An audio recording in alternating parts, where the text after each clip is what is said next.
Hi folks, Vipin here. In this video we're going to talk about the problems in large sample tests. Now for this entire video I'm just going to do about 3 problems, and I hope you're able to understand the concepts and what formula you're supposed to use, and when is it that you reject a hypothesis and when is it that you accept a hypothesis. So don't worry about it. Most of this video I'm going to talk about how is it that you go about doing the problem, rather than explaining what step should come after the other. I'll be mostly talking about why it should come there rather than what should actually happen. Okay, so I have focused on problem number 35 in Rajmohan textbook. I'm not sure if this is the same in every edition of the Rajmohan textbook, but nonetheless I have given these problems in the description and on my website as well. So let me do problem number 35. I'll quickly read out what it actually says. From the following data, test whether the difference between the proportions are in the two samples is significant. So you have sample 1 where the size is 300 and the proportion is 0.45, sample 2 which is 800 and the proportion is 0.45. Now if you read the question, it says whether the proportions in the two samples are different. Whenever you come across the word proportion, proportion is nothing but another way to talk about percentage. It's nothing but another way to say percentage. So the best way to look at proportion would be, and remember that would be through the concept of percentages. Now here let's just write down the data and see how is it that we can go about solving the problem. So first here would be N1, which is given as 300, N2 which is given as 800. Now N1 and N2 are the sample sizes. Then you have the population, you have the population proportion, or the sample proportion, in this case you have the sample proportion here, which is P1, that is the first sample proportion, which is given as 0.45, and the other one here which would be the second sample proportion, which is P2, given as 0.45. Now a little bit of data is missing here when you want to solve this. So what is the data that is missing here? You need to find the population proportion. You need to find the population proportion. Now you can easily find the population proportion because you have these two bits of data that's given here. So how do you find population proportion? You use this as the formula: plus N2 P2 divided by N1 plus N2. Now if you substitute the values here, you should be able to get the value of P as 0.4790. Now I know some of you would have the habit of rounding off numbers, but in my case I don't have this habit because I've done a lot of mathematics when it comes to debentures, and in debentures you never really round off the numbers. So if you have a habit of doing that kind of math, you forget the concept of rounding off numbers. But if you want to go ahead and do it, it's fine. You will notice that my values are slightly different from that you would come across in the answers that's given in your textbook, but you would notice that the differences are in fact extremely minor, and it's perfectly fine to do that. Now you have the value of P. Now because you have the value of P, you can find the value of Q as well, which is nothing but 1 minus 0.4790, and this should give you the value which is 0.5209. 5209, this should be the value that you should get. Now we have all the data that we need. All you need to do is write the remaining problem and find the answer to this. So what is it that you're supposed to do now? Firstly, write down what is the null hypothesis. The null hypothesis is the one that you are currently under the assumption. That is, you feel that this is what is in fact actually right. Now later on you're going to know whether your hypothesis is right or wrong. So the hypothesis here would be H naught where the proportions are the same. That is, in this case the proportions happen to be same. Okay. The other hypothesis is, the alternative hypothesis here is the proportions are different. So H1 would be P1 does not equal to P2. That is, the proportions here are different. Okay. Now you should in fact try to find the answer to see whether or not is this something that you can accept, that is the null hypothesis something that you will accept, or is the alternative hypothesis something that you will accept. So let's see how this will turn out. Now since you have here does not equal to, it's obvious to assume that this happens to be a two-tailed test. Okay, this happened to be a two-tailed test. Now I'll tell you what a two-tailed test is in some time, and why is it that you're supposed to reject it in some cases and accept it in other. So let's look at the formula that you're supposed to use when it comes to finding this answer. Okay, I hope you got this down. Let me quickly erase this and write down the formula. It could be Z. You can write Z obs if you want, the observation, but I don't have a habit of that. So P1 minus P2, okay, divided by the square root of PQ multiplied by N1 plus N2. Now remember here, whatever values that you want for all the where all the data that you find here is in fact available. Okay, I'll just write down the values here and you can do the calculations pretty quickly. P1 is already there, which is 0.45, subtracted by P2. Okay, now P is already something that we found out. P happens to be 0.4790, multiplied it by 0.5209, sorry, 0.5209, okay, and then multiply this by the sample sizes, 300 plus by 800. Okay, yeah, it's going to run off all the way there. Now if you happen to find out the values for all this, because remember I've not rounded off the numbers here, in my values I'm able to get the answer as minus 1.2, and the textbook actually says this is the textbook value, that is minus 1.8. Now in this case, when you have a value here that says minus 1.8, you happen to accept it, or even minus 1.2, you say that you're going to accept your hypothesis, that is H naught is going to be accepted. Why do I say this, that this happens to be accepted? Now if you look at statistical significance in a broader sense, when you consider the values that you mentioned here, that is when you do these different tests, I know I never mentioned the test before here, that is the values of K alpha by 2 and K alpha by 2, so plus and minus. I never bothered to mention them here because this is what you actually understand when you look at these values. 1.96. So what are these exactly?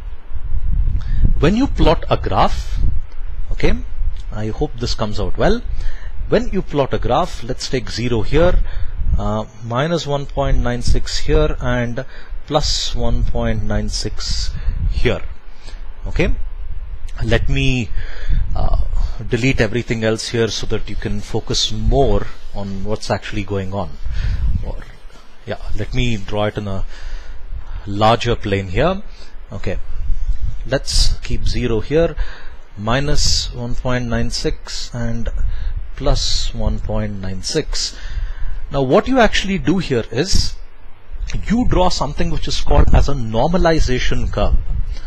Okay, normalization curve. I'm sure you remember the concept of normalization from normal distribution. Large sample tests are in fact are derivatives of normal distribution. I'll show you why. Now when you draw a normalization curve, a standard normalization curve looks something like this. Okay, your normalization curve looks something like this. Now when you have a curve like this and you have the value which you got right now in z-obs where it says minus 1.2, minus 1.2 happens to fall, let's assume somewhere here, minus 1.2. Okay, we'll look at this. According to this graph, according to the concept of statistical significance, when you draw a normalization curve and these happen to be the range of the values, anything that falls within this is something which is acceptable. Let's assume I ended up getting the value as 1.3. Okay, the z-obs value was 1.3 plus 1.3. 1.3 I would assume would come somewhere here. Now even if it comes here, it is still within the boundary. It is still within the normalization curve. In that case, I happen to go about accepting the hypothesis. Okay, my values in fact fall within my assumption, so therefore I go about accepting this. This is in fact the real significance of the values of level of significance you come across. In the problem they haven't mentioned whether it's a 1% level of significance or 5% level of significance. If they've not mentioned anything at all, I always by default take 5%, and even you should take 5% level of significance if it's not mentioned. Okay, so this is the reason why I happen to accept the hypothesis. I've taken it as the right value because it happens to fall within the graph. If let's say I ended up getting a value as minus 2.2, okay, minus 2.2, 2.2 here would come somewhere here. Okay, and this is away from the graph. This is away from the graph. It's not within the normalization curve that I've done here. So in that case, I would go about rejecting the hypothesis. Okay, I hope I've given you a bit of information and insight as to when you actually go about accepting the hypothesis and rejecting the hypothesis. In fact, if you're still not sure, plot a graph and you'll be able to find out whether you can accept the hypothesis or whether you can reject the hypothesis. Okay, now let's do another problem.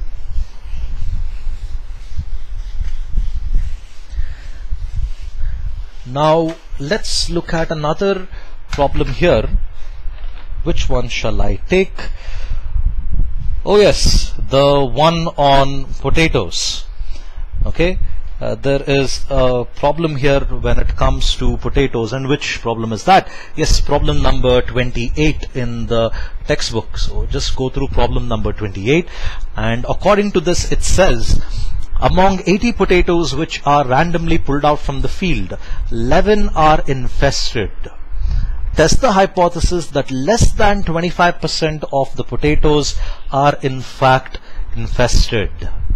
Okay, test the hypothesis that less than 25% of the potatoes are in fact infested. Now let's first go about writing down the data for this particular problem. Okay, in any problem in statistics, I would recommend that you write down the data first, because it makes your calculations later on so much more easier. Okay, now remember here they've again talked about percentages. Okay, they have mentioned in the problem that test the hypothesis with, that it is less than 25%. In that case, I'm supposed to use a formula which is in fact related to proportions. Okay, so let me do this here. Now firstly, I should look at the sample proportion. Now, so the sample proportion here has not been given. Okay, so what is it that I'm supposed to do when it comes to the sample proportion? Sample proportion here is in fact P0. In order to calculate that, all I'm going to do is divide 11 by 80.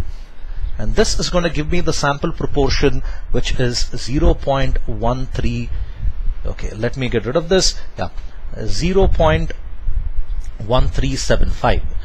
Now, how did I end up getting 11 and 80? If you read the problem, it says 11 happened to be defective. Okay, 11 here is in fact happened to be the sample. Okay, it's nothing but the sample. 80 here is the overall total. So 11 divided by 80, I'm able to get 0.1375. Okay, and the next thing that I'm going to do is, P is already been given, it's 25%. So for the sake of simplicity, I'm going to write it as 0.25. Okay, and since P is already here, Q won't be a problem. Thanks to the magic of multiples of 5, Q won't be difficult to find. It will be 0.75. Okay, now N here is going to be 80, the total number of 80 potatoes. So the null hypothesis is,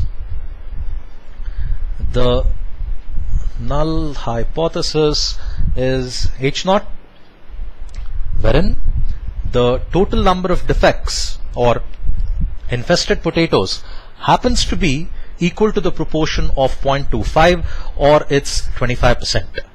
Okay, it is equal to this. The alternative hypothesis is, remember the question, it says test the hypothesis that less than 25% or less than 25% of the potatoes are infested. So less than automatically qualifies as a lower tailed t-test. So it's not as P is lesser than 0.25. Okay, so after we input the formula, we're going to find out whether we can accept this or we can go about rejecting this. Okay, now the formula for this is in fact P minus P0 divided by square root of PQ divided by N. If you remember, in the previous formula I ended up using N1 and N2, and there were two proportions here. Now the reason there were two proportions here in the previous formula was because there were two samples. Here there just happens to be one sample. One sample means I'm going to use this formula, two sample means I'm going to use the previous one, wherein it's P1 minus P2 divided by the square root of PQ multiplied by the sample sizes. Okay, PQ multiplied by N1 divided by N1 plus 1 divided by N2, the square root of the whole thing. Okay, so here remember it's just 1, so this is the formula that I'm going to use when it's just 1. Now because it's a lower tailed test, the value of K, we'll write down K here, it's going to be minus, so here the value here is going to be minus 1.96. Okay, I'll plot this in a graph and I'll tell you why in fact this, how you actually come here, whether or not you're going to accept the hypothesis or whether you're going to reject the hypothesis. Okay, if you substitute the values here, P happens to be 0.375 minus 0.25, 0.25 multiplied by 0.75, divided the whole thing by 80. Remember, 80 happens to be the total number of potatoes, and once you do this, your value Z obs, if you can see this, would be minus 2.32. Okay, now this is something which I would go about rejecting. Why would I go about rejecting this? Okay, I hope you've understood the rest of the problem and how I've arrived at this. Now to the main part, whether or not you're going to accept the hypothesis or whether you're going to go about rejecting the hypothesis. Now I've said here that minus 2.32 is something that I'll reject. So let me tell you why I would actually be rejecting this. Okay, I've not raised the value of the level of significance here, and I'll tell you why. Okay, now if I were to take the same normalization curve that I put in previously, okay, 0 minus 1.96 and plus 1.96, when we calculate the value of Z, Z happens to be minus 2.32.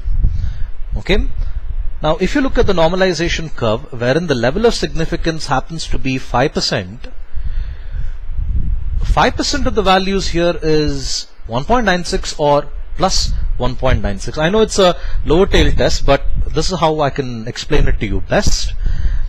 Minus 2.32 cannot fall anywhere here. Okay, in fact, in a lower tail test, I would be looking at only the values which happen to be on this side. Okay, only on the values that happen to be on this side. Now, when the values, if I consider were to be here, the values that I can consider is anywhere between 0 to minus 1.96. If I were to draw the graph even further, let's say I go about extending this further here, minus 2.32 would in fact come here. Okay, but unfortunately my values are in fact limited here. It stops here. Because my values stop here and my conclusion comes somewhere here, I go about plainly rejecting this. This is why you go about rejecting your hypothesis. So in conclusion I can say that the hypothesis here which I assumed, that the number of defects is in fact 0.25%, is in fact incorrect. Sorry, 0.25 in proportion and 25%, that happens to be in fact something that I'll be rejecting. Okay, I hope these two problems gave you a better insight into large sample tests.